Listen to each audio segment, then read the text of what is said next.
Good afternoon. Although the Right Honorable John Turner is 72 apparently, I'm happy to tell you that he's fully in harness, he's active, he's engaged, and he still works his legendary Rolodex with great vigor. And that's how I get to see him about once a year. We go and have lunch. And I pick up the tab. And he picks up the tab. Last time we had lunch, I found out that these were some of the things on John Turner's mind. We talked about free trade, we talked about the environment, and we talked about the Yankee dollar.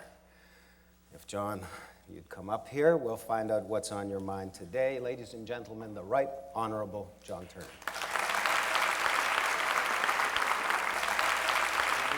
I am. The stage is yours, John. Is this thing working? Yeah. Holy mackerel.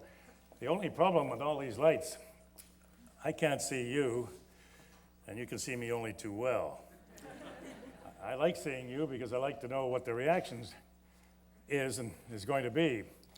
But in any event, Turn off the lights. turn on the lights. We don't need these damn things. That's a little better. I'm only here because of Moses. There's no way you can say no to him. And I think that the interchange of ideas that he brings is very important to the community that you all represent. He said this should be unstructured, and it will be. My concern, I was talking to Kim Campbell about it, and of course Gordon Gibson is following Kim. All three of us had something to do with the politics of British Columbia. Things have changed radically out there, but we have shared ideas over the years. Kim and I went on the road together in British Columbia on the Charlottetown Accord. I first met Gordon when he was the executive assistant to Pierre Trudeau when he was Prime Minister of Canada.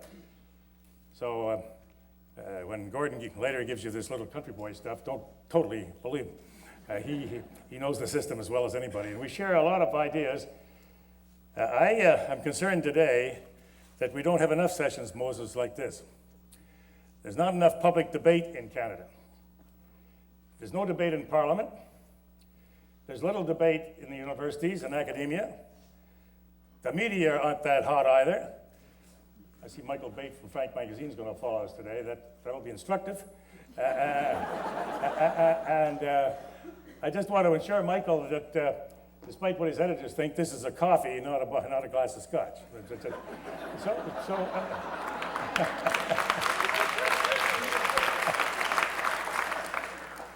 But there's not enough debate on the main issues, namely, where is our dollar going? Is it going down to 60? Are we going to be bargain basement for any American or European or Japanese who want to buy us up? Where are we going on energy? Who's going to help our softwood lumber people, particularly in British Columbia, Northwestern Ontario, sell into the American market? What about the environment? How many stories do you see every week on the environment? How about the air quality here in Toronto? How about our water?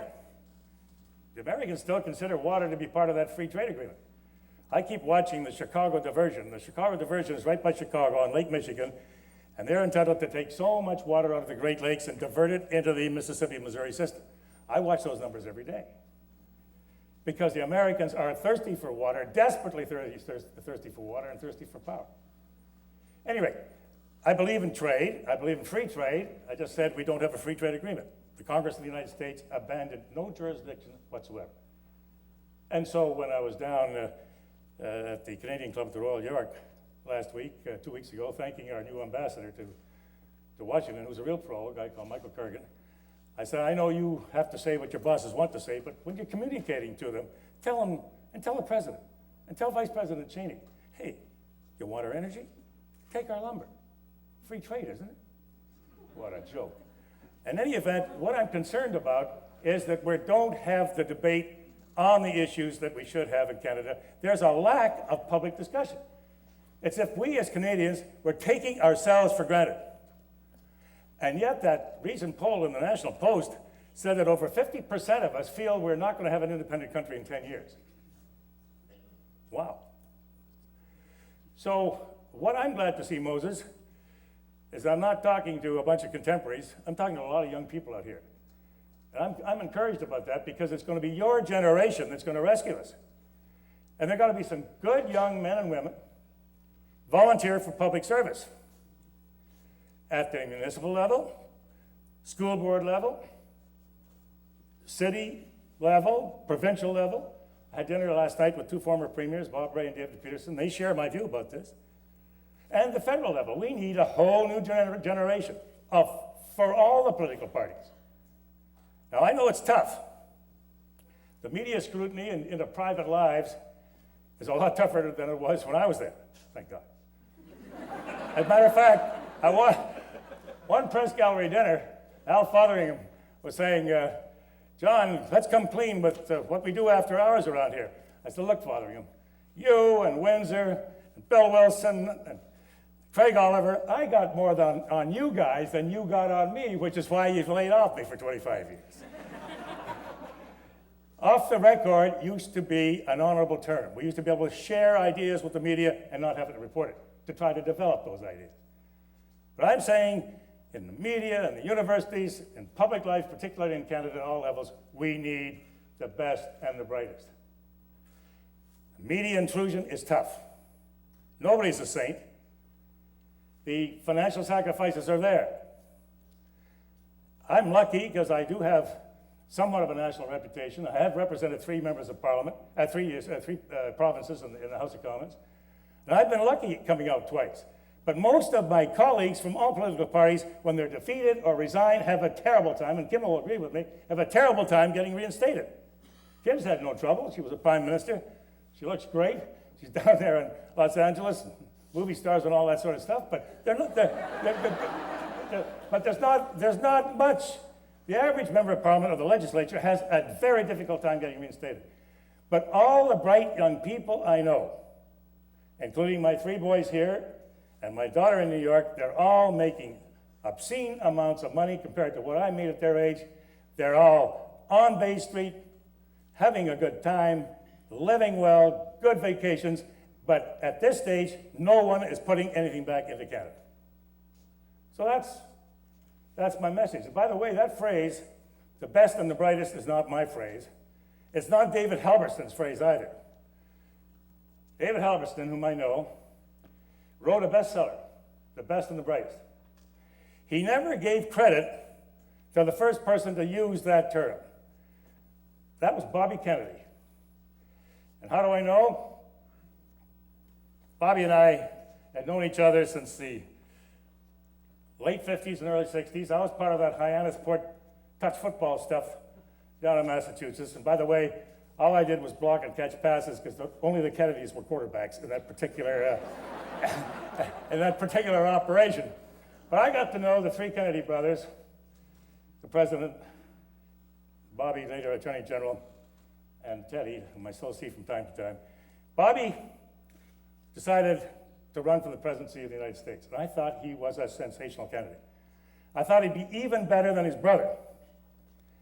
He called me one day, I'm in Ottawa, and he said, John, I need some stuff on Canada. Give me some bullets on Canada. I'm in this damn race, and they've been asking me questions, and I know, and also, when you're doing it, give me some bullets on Mexico, because you know Mexico better than I do. I said, that's true too, Bobby. So I gave him the bullets. I got the bullets ready. I said, Bobby, where do I give you the bullets? Because I don't want to send them in the mail. I want to hand them to you personally, and I want to explain them, because they are bullets. They're just points. You don't need anything on a blackboard. He said, meet me in Madison, Wisconsin. So I go down to Madison, and there he is speaking. I was going to have dinner with him, which I did, and I gave him the bullets afterwards at dinner at a steakhouse. There he is at the field house of the University of Wisconsin, great university, 15,000 students. And he was sensational, one of the greatest speeches I've ever heard in my life. And these kids were ready to march with Bobby, believe me. And he was saying to them, I can't solve these problems. I can tell you what the problems are for America. But I'm not going to be here long enough to solve these problems. I need you. I need the best and brightest in Wisconsin. I need the best and brightest of America. I need you and your generation, and some of you have got to make some sacrifices for me. And through me, make sacrifices for America. That's how democracy works. Everybody has to contribute. Everybody is equal under God and under the law. I need the best and the brightest of your generation. Well, the place went wild. And Bobby, and I was ready to march with him. Jesus. Except I was Minister of Finance here. And by the way, the dollar was then 107.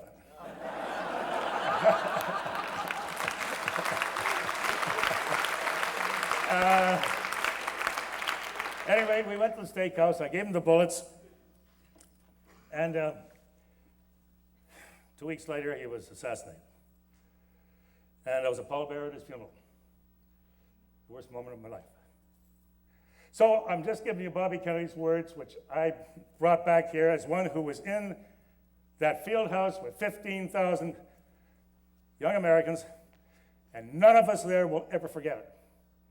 And from time to time, Moses, somebody's got to remind us, let's not take this country for granted. It didn't happen by accident. John A. MacDonald and his generation, Laurier and his generation, they made it happen. And frankly, to a lesser extent, when Mr. Pearson became Prime Minister, he brought in our generation. Okay, that's my message. Use some influence among your contemporaries. Every once in a while, some of us have got to give something back. Thank you.